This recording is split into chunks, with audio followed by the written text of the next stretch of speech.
Welcome back to Office Politics. I am your host, Jasmine Reed Clark, and this is the space where we get to laugh, vent, and get real about what's going on in our offices, or work from home offices.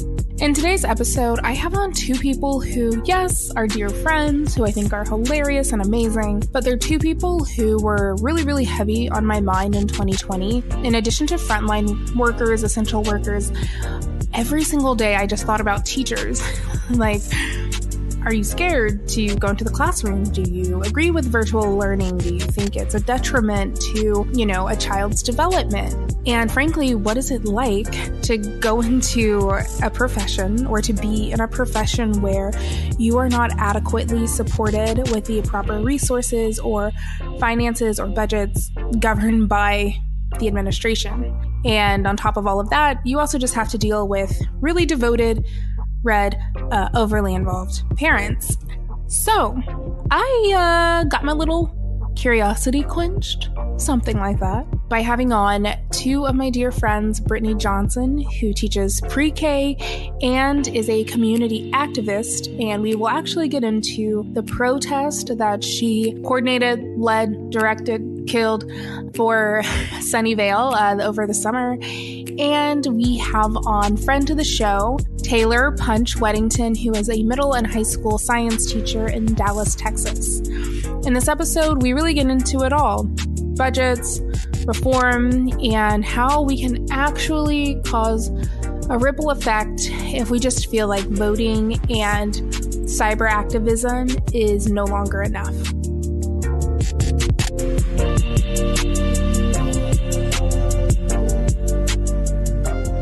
Welcome back to Office Politics, and we also have our first return guest, Taylor Punch W. I think you're letting me use your last name, Weddington. Yeah, that's fine. Google her. That is fine. And joining us is Britt Johnson. Now, Britt, will you tell us a little bit about yourself? Oh God, I hate these questions. Gosh, I get these all the time and I still can never answer them. Okay, so my name is Britt Johnson. I'm an Aquarius. I am a preschool teacher right now. I'm studying to become a special education teacher. I like purple and Star Wars and Disney.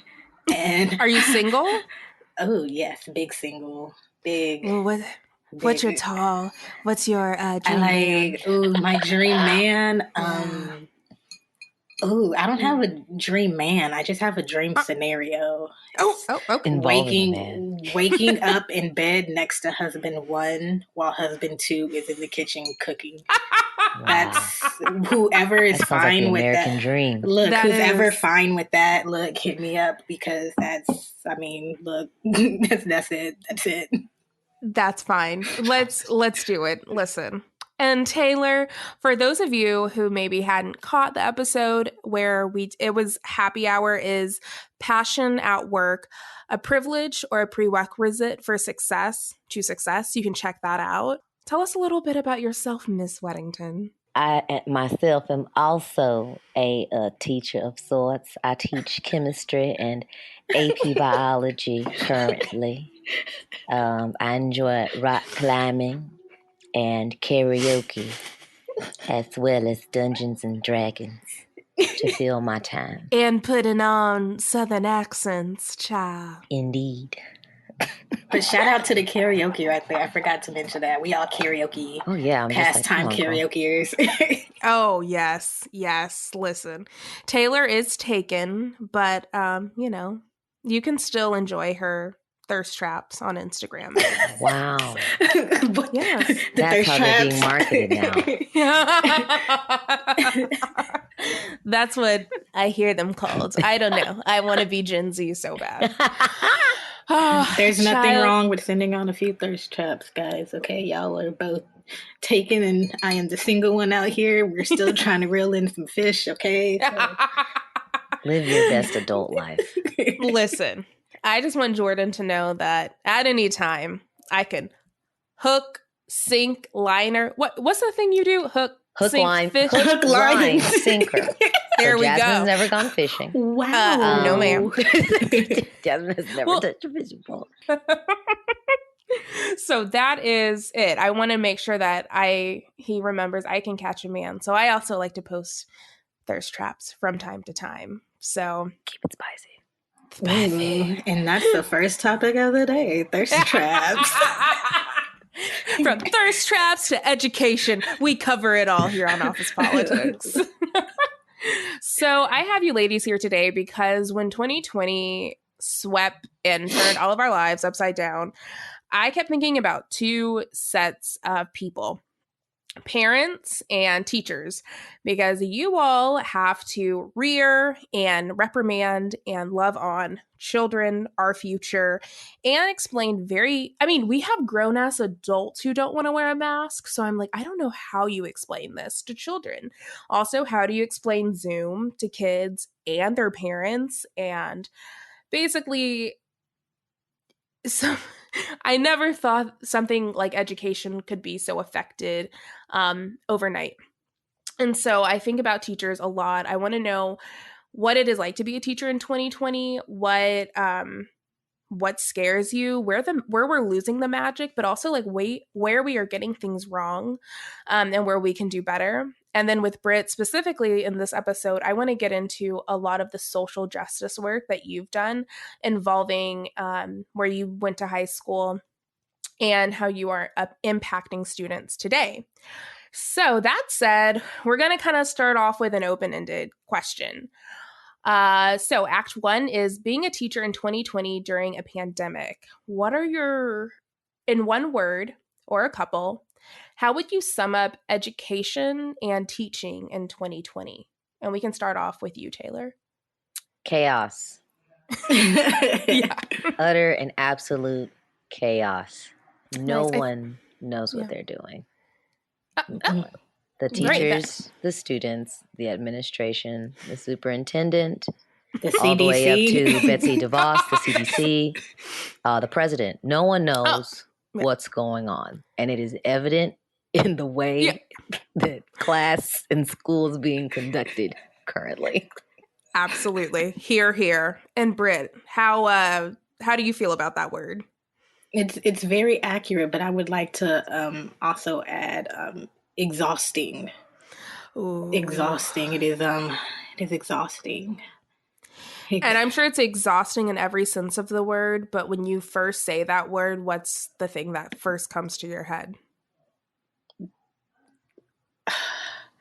All the policy changes, all the constant policy changes that you have to do, and on top of like doing them already, and then parents not understanding these policy changes, and then it's a lot, man. It's exhausting.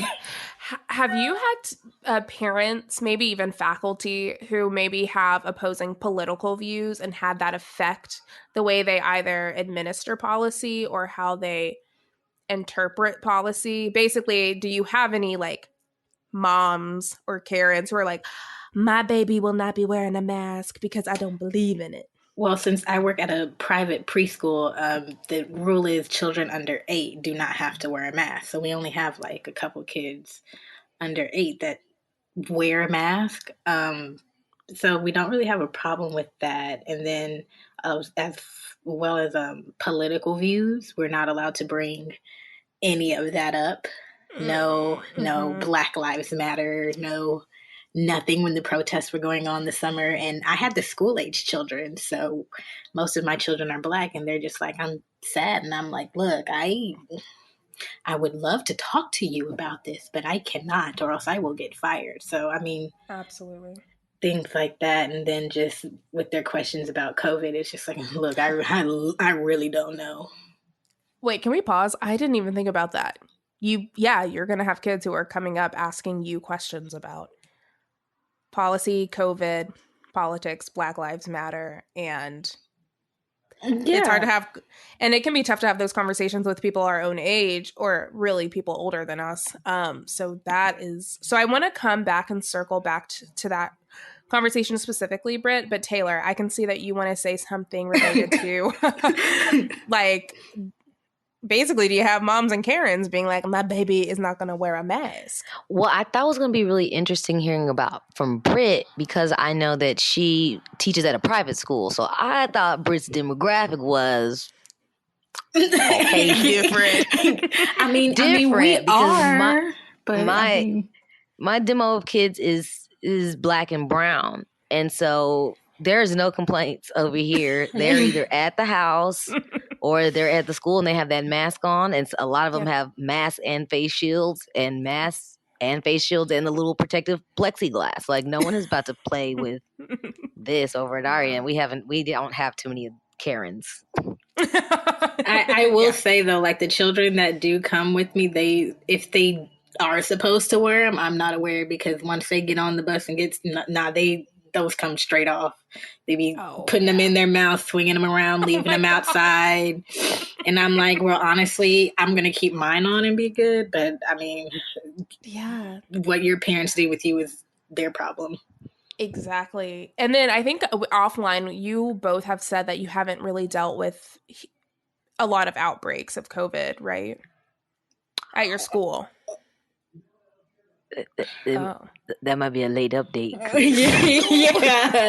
Yeah, for both of us. Yeah. I think in my school, we've had, just on my hall alone, 3 people have had to quarantine. So myself, I had to quarantine.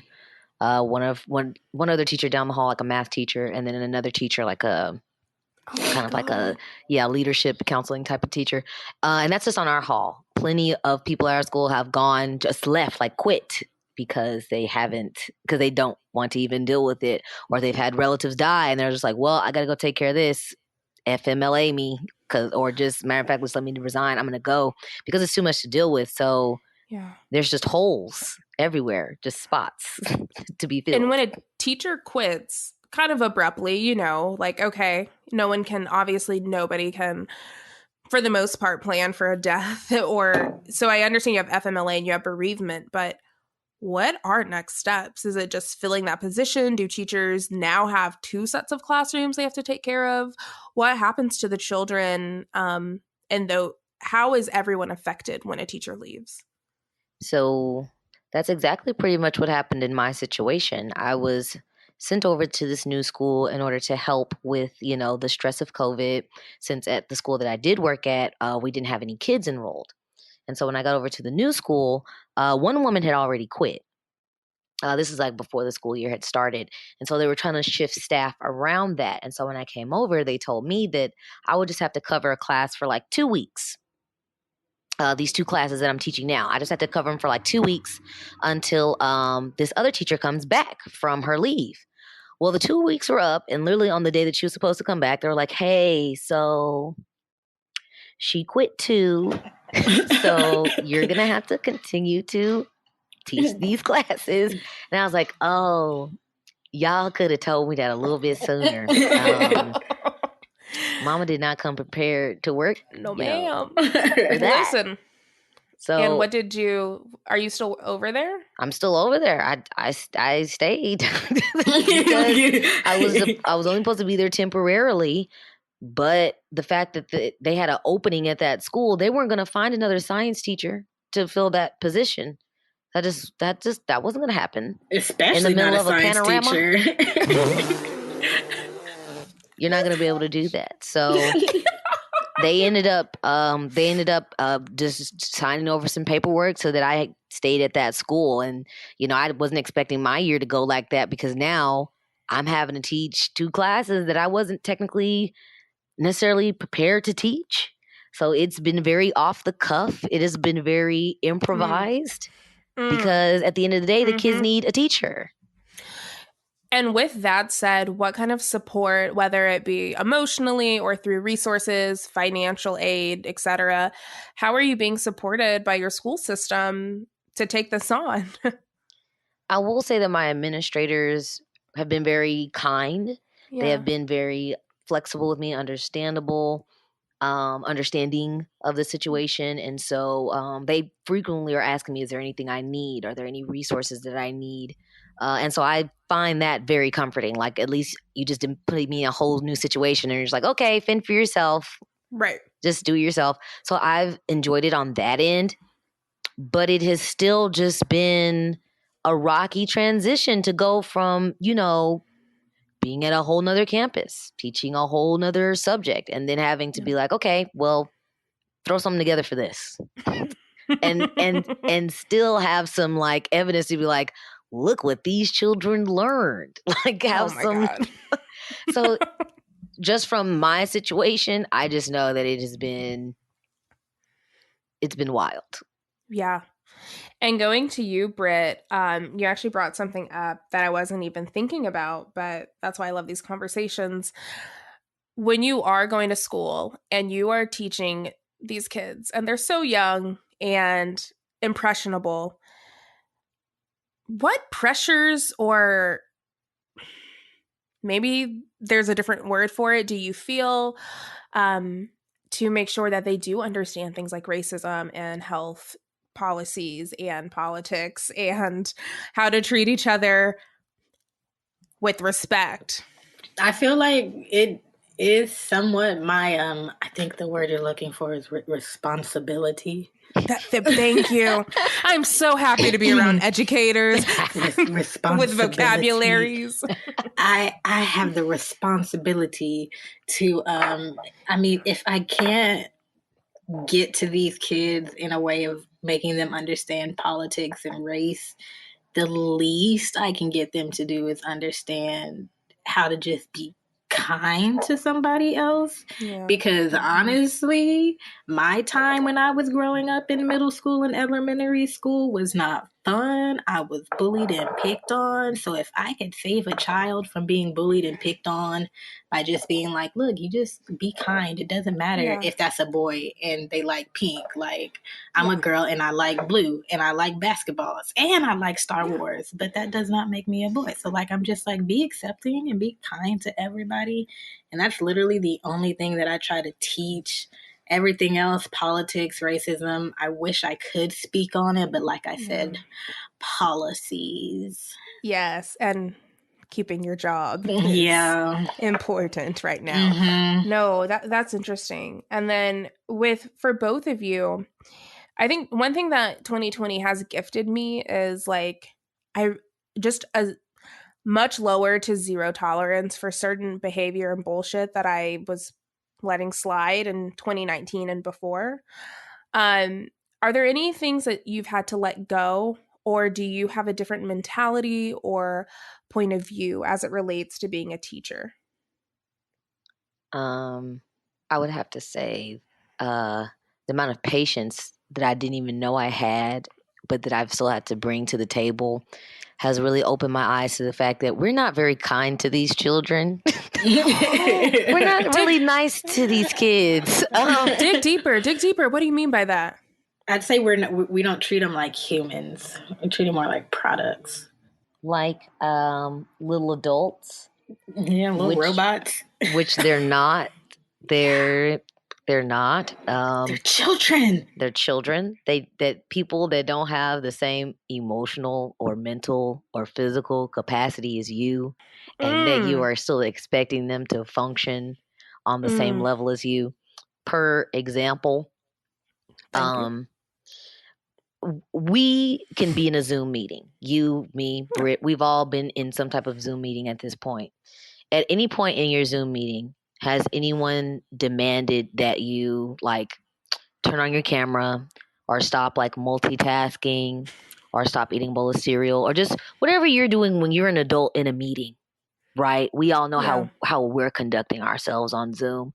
And yet I've had people tell me to demand children to like turn on the lights in their room on the Zoom, or to put on like actual clothes like t-shirt and pants on the Zoom, or to have the children like not eat on the Zoom.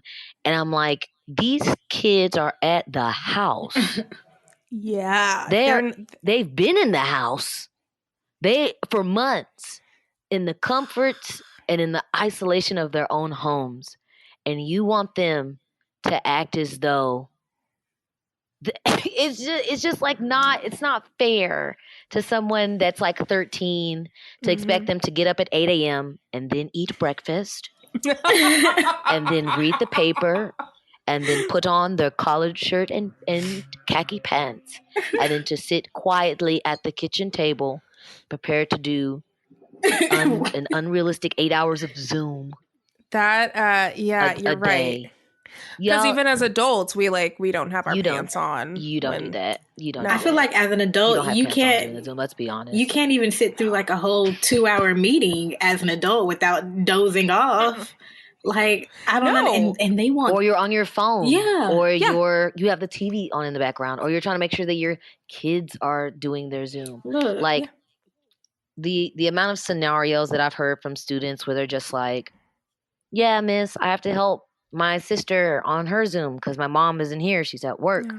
Or, hey, miss, I have my infant. Kids will be on the Zoom with their infant siblings. Right. Like holding other children. And it's just like, you want these children to pay attention to you. Pay attention to me and still be as successful as they were in the classroom.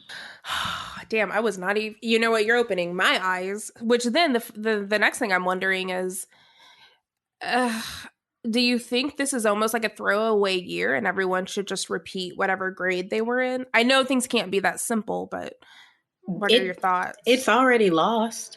It's already lost. Even with the end of last year, I know, because the pre-K is going to kindergarten, the kindergartners going through first graders. Like, you see it starting there. Like, they still don't know their words, their letters. They're like trying to get caught up. And then, of course, you still got to get ready for tests this year. So the third graders are still trying to get ready for their STAR test.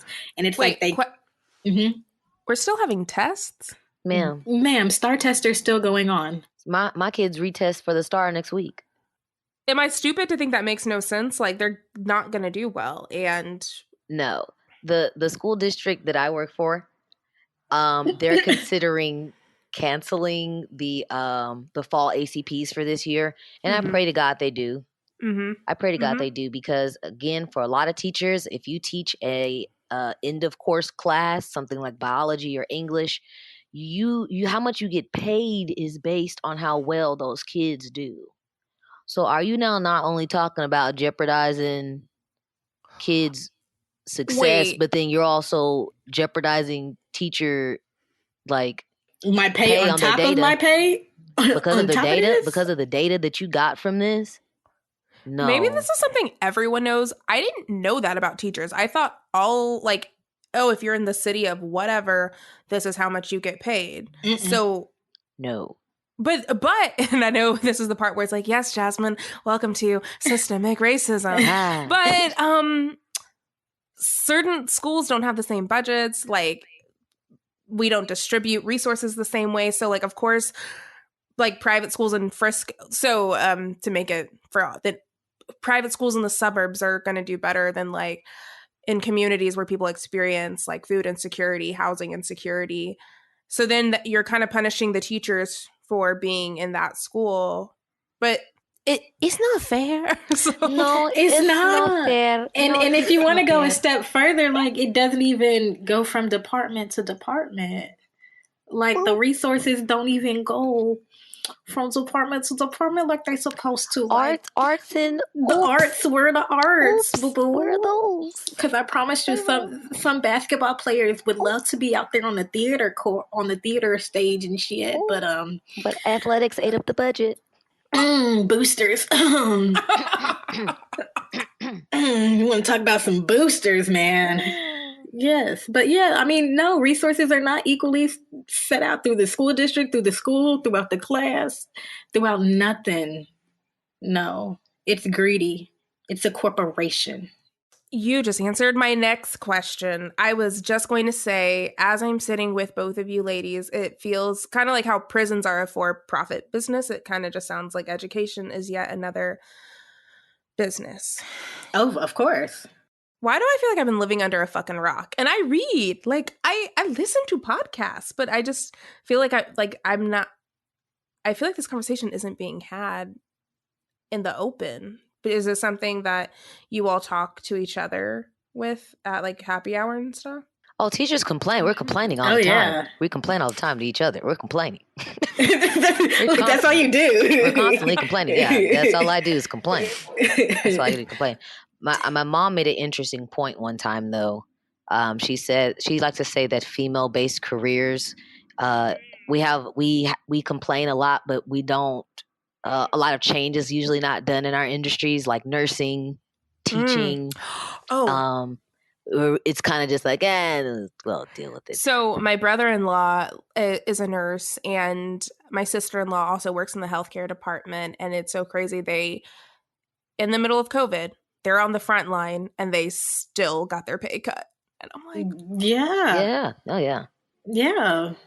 And then my brother-in-law is now becoming a traveling nurse, and he let us know what his new, not salary because he gets paid by the hour, but basically what he will now be bringing home. And I was appalled to learn what he was getting paid before at one hospital where he's taking care of COVID patients around the clock. And that's becoming a new thing. The traveling nurse, that's becoming a new hot thing because they're making garbage money.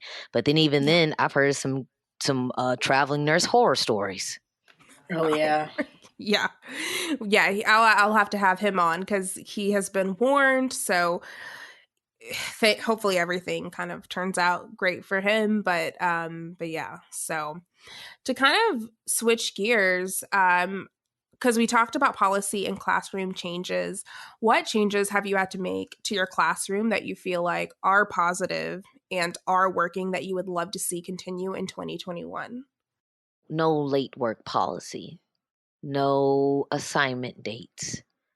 Very flexible as far as how I accept student work and what I will accept as student work.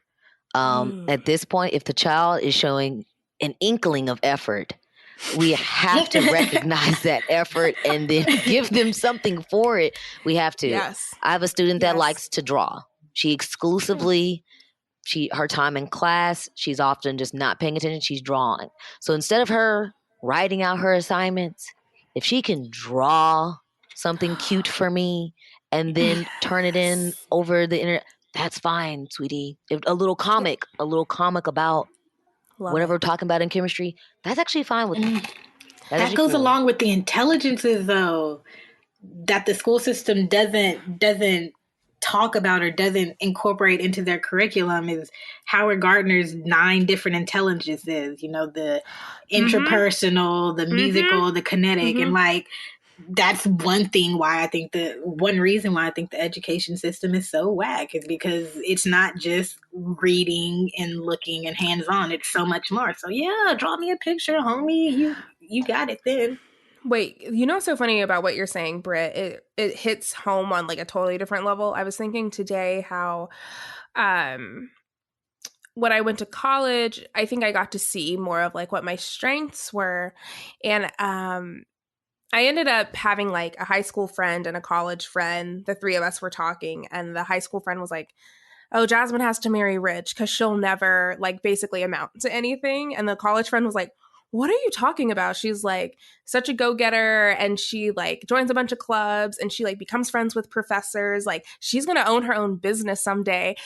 And it was this weird thing of like in high school, because I was kind of like a B student, like, I did really good in language arts and social studies, horrible trash at math and science. So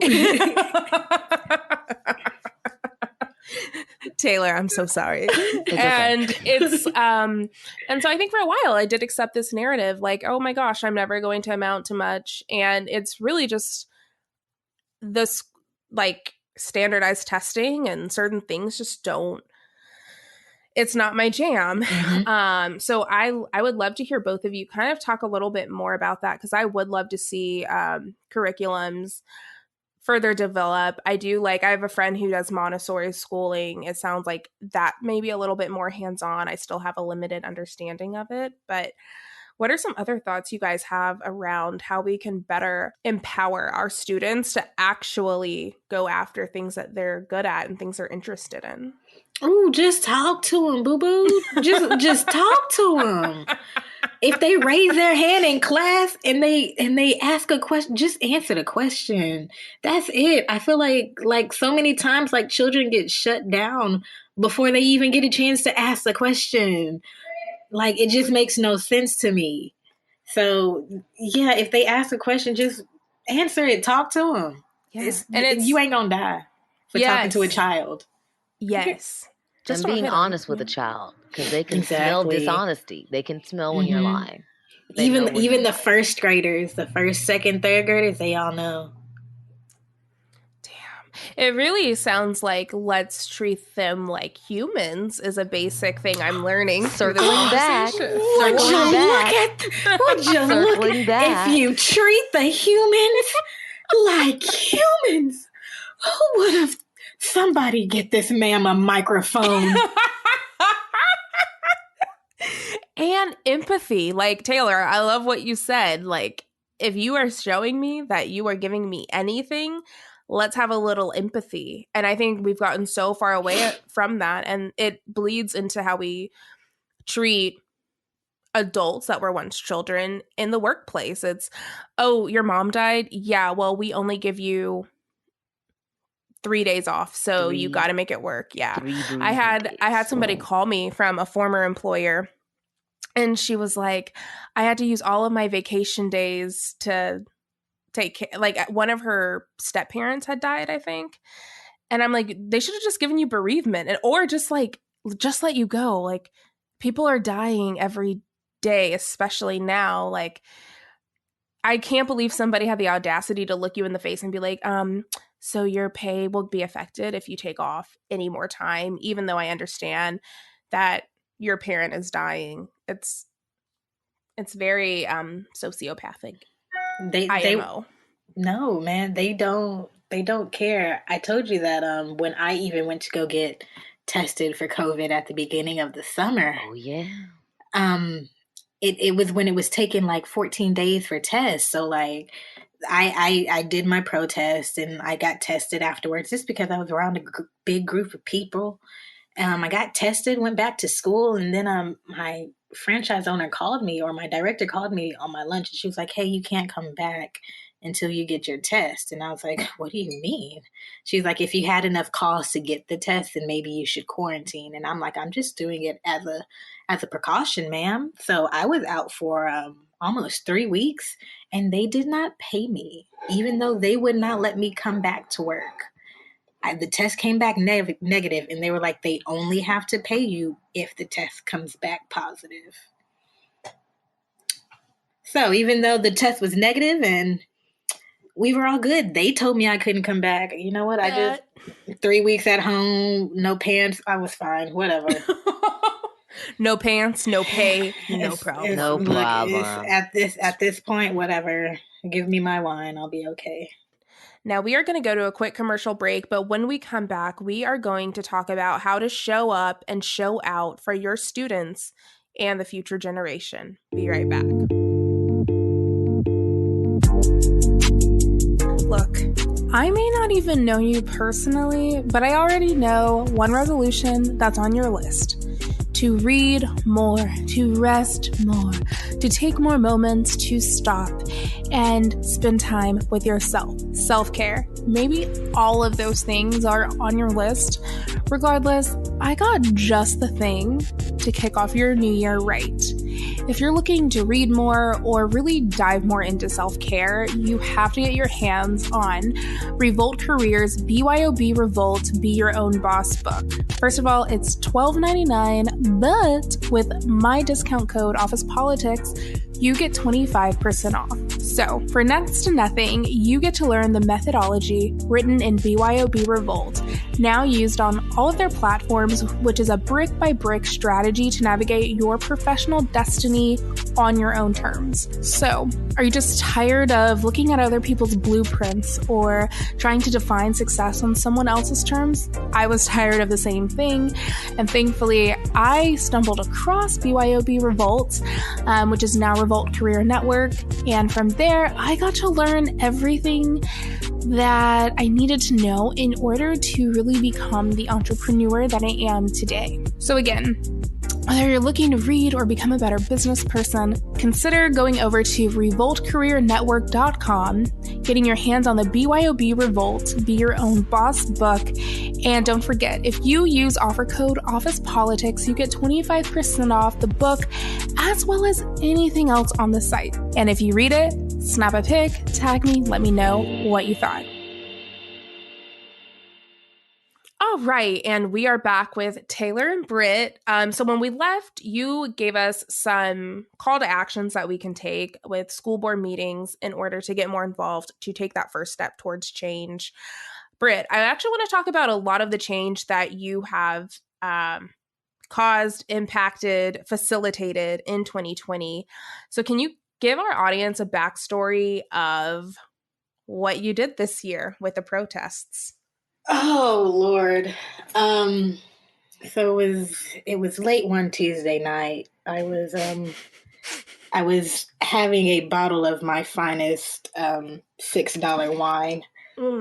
And there was a magazine article that came out when I was in high school from D-Now, and it was like Sunnyvalle, whitest town in North Texas.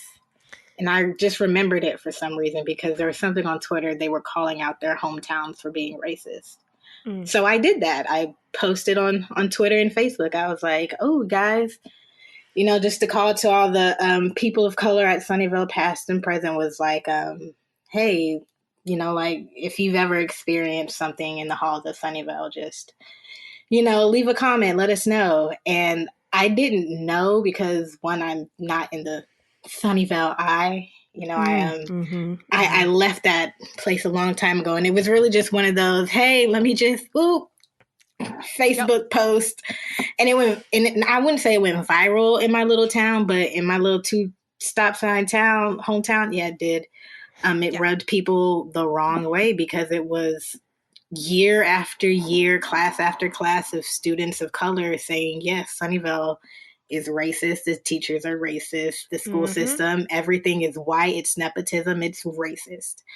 So me and a couple of other students, 3 alumni and 1 current student, organized a protest. We talked to the town, talked to police officers. We made a survey, had a list of demands, made a whole Facebook page, Instagram page about how it was called Raiders Rise.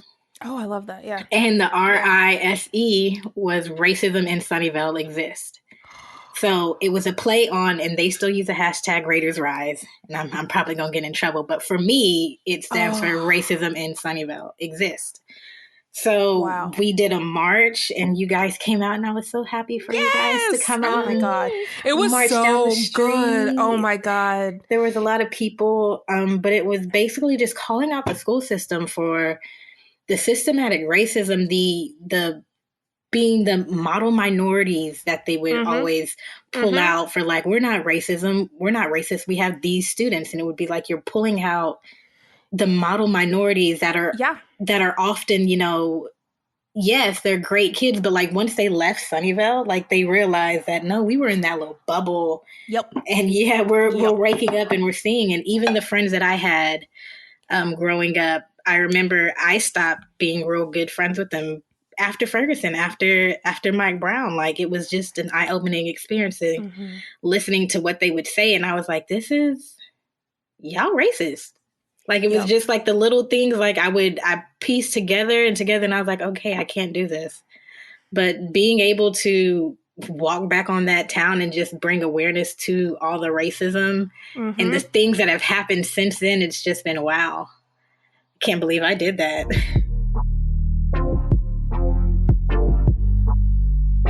Okay, I might be a little naive here, but I feel like we all end up, like, a rite of passage as an adult is to be like, what? I never learned about taxes and 401k. And I do know that some like nonprofits and basically people who just have good in their heart and time to start a nonprofit are pushing for there to be more curriculum. Like, hey, you do have to teach what a 401k is in schools. But a lot of that is just now getting off the ground. It's just very, I'm going to tell you what I believe and what I've read is we really are just grooming people to work 8 hours a day plus. You start having an 8-hour workday the moment that you turn like 7 or 8 years old. You're expected to be in school between 7 and 3 p.m. or 8 and 4 p.m., just like your mommy and daddy. Yep. You are not allowed a nap in the middle of the day. You can only go to the bathroom during certain times.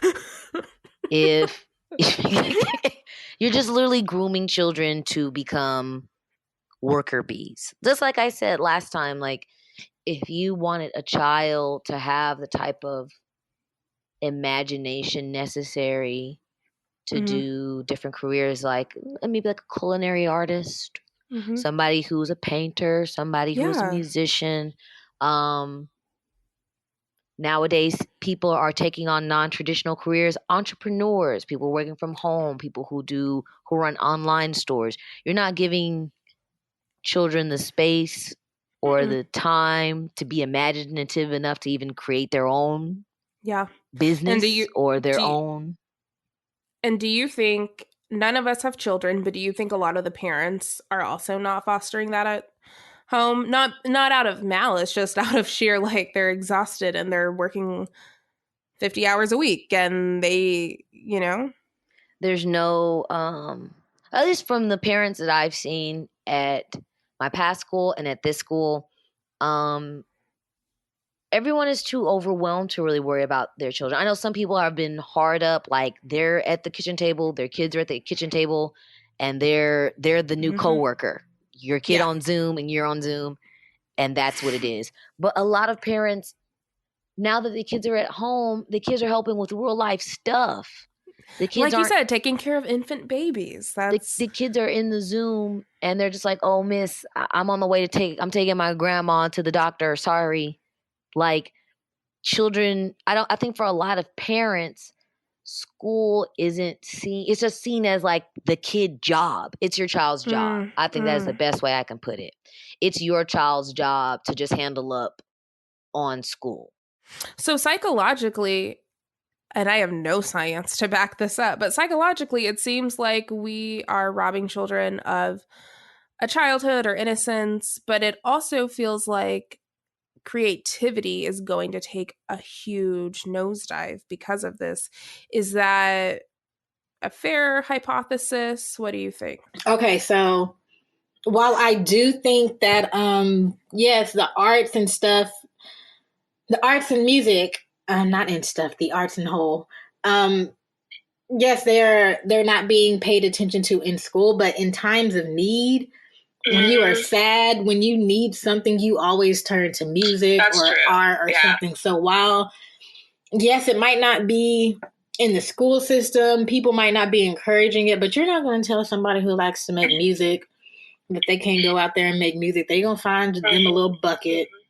They're going to make some music. They're going to find a way to make art. I don't think the arts are going to go away. I don't think they're going to take a hit. If anything, I think they're going to flourish because of everything that's going on this year. People are going to find a way to turn to music and let out their expressions of how they're dealing with everything, especially the children.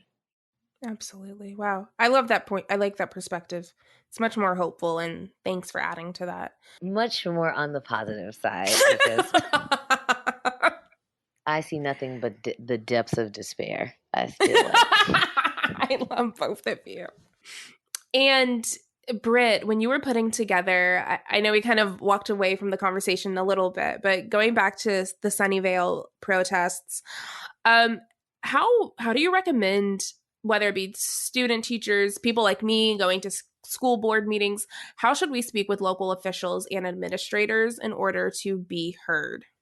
when we did just to let the administration be heard, we had a letter. So we had a template that people could fill out, like, I experienced racism this way, this way, this way. And they would send it out to like a mass email to the school board and people like that, just to bring awareness. If you were going to go through and do a whole protest and be like, bring community members, first thing I would do is make sure that there's a purpose. That's what I was told. Like, I made this Facebook post and everybody was mad, and it's still public. You can see it. It was very, very, very angry because, you know, racism is angry. Like, I was not going to put a cap on that.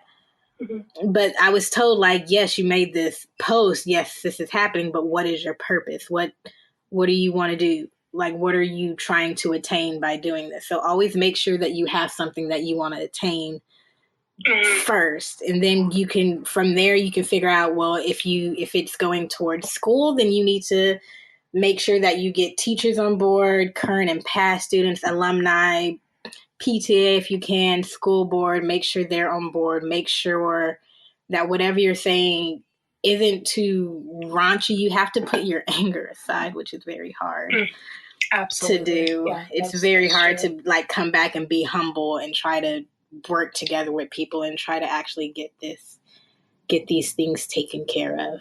I don't know if that answers your question. No, it answers my question very, very well.